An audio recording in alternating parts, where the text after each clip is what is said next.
Hello beautiful people, আশা করি আপনারা সবাই ভালো আছেন। আজকে আমি কথা বলবো যে এই যে ভারত কাশ্মীর নিয়ে, ভারত আর পাকিস্তান নিয়ে একটা টেররিস্ট অ্যাটাক হয়েছে, সেখানে ২৬ জনের মতো নন মুসলিম মানুষ মারা গিয়েছে। আমি ইন্ডিভিজুয়াল হিসেবে আমার অপিনিয়নটা শেয়ার করব। আমি বাংলাদেশ থেকে ফুয়াদ বিন সুলতান বলছিলাম। এই ইন্ডিয়া এবং পাকিস্তান, ইন্ডিয়াতে বোম ফালায়াও কোনো লাভ নাই, পাকিস্তানেও বোম ফালায়াও কোনো লাভ। এতে আপনার মারা যাচ্ছে হচ্ছে নিরীহ মানুষজন। এখন আমরা এই জিনিসটা যদি একটু সূক্ষ্মভাবে অ্যানালাইসিস করি, তাহলে আমরা দেখতে পাচ্ছি যে আপনার ভারতের মধ্যে বিজেপি এর প্রধানমন্ত্রী মোদী এর সাপোর্ট দিন দিন কমতেছে। আবার পাকিস্তানের মধ্যে যে শাহবাজ শরীফ আছেন, পাকিস্তানের প্রধানমন্ত্রী, তার কোনো সাপোর্ট নাই, জনগণের কোনো সাপোর্ট নাই। ওখানে তেহরিকি ইনসাফের ইমরান খানের সাপোর্ট বেশি।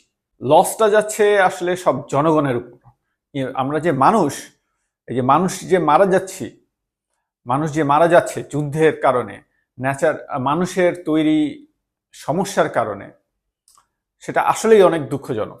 আর মোদির বিরুদ্ধে তো আগে থেকেই এই ধরনের কমপ্লেন আছে যে সে সব সময় রায়ট করে, তার অভিযোগগুলা ওখানে যায়।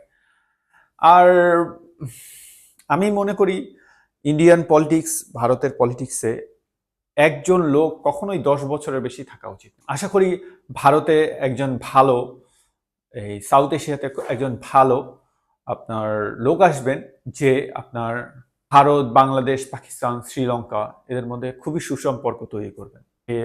আজকের মতো এতটুকুই। Thanks for watching. Signing off.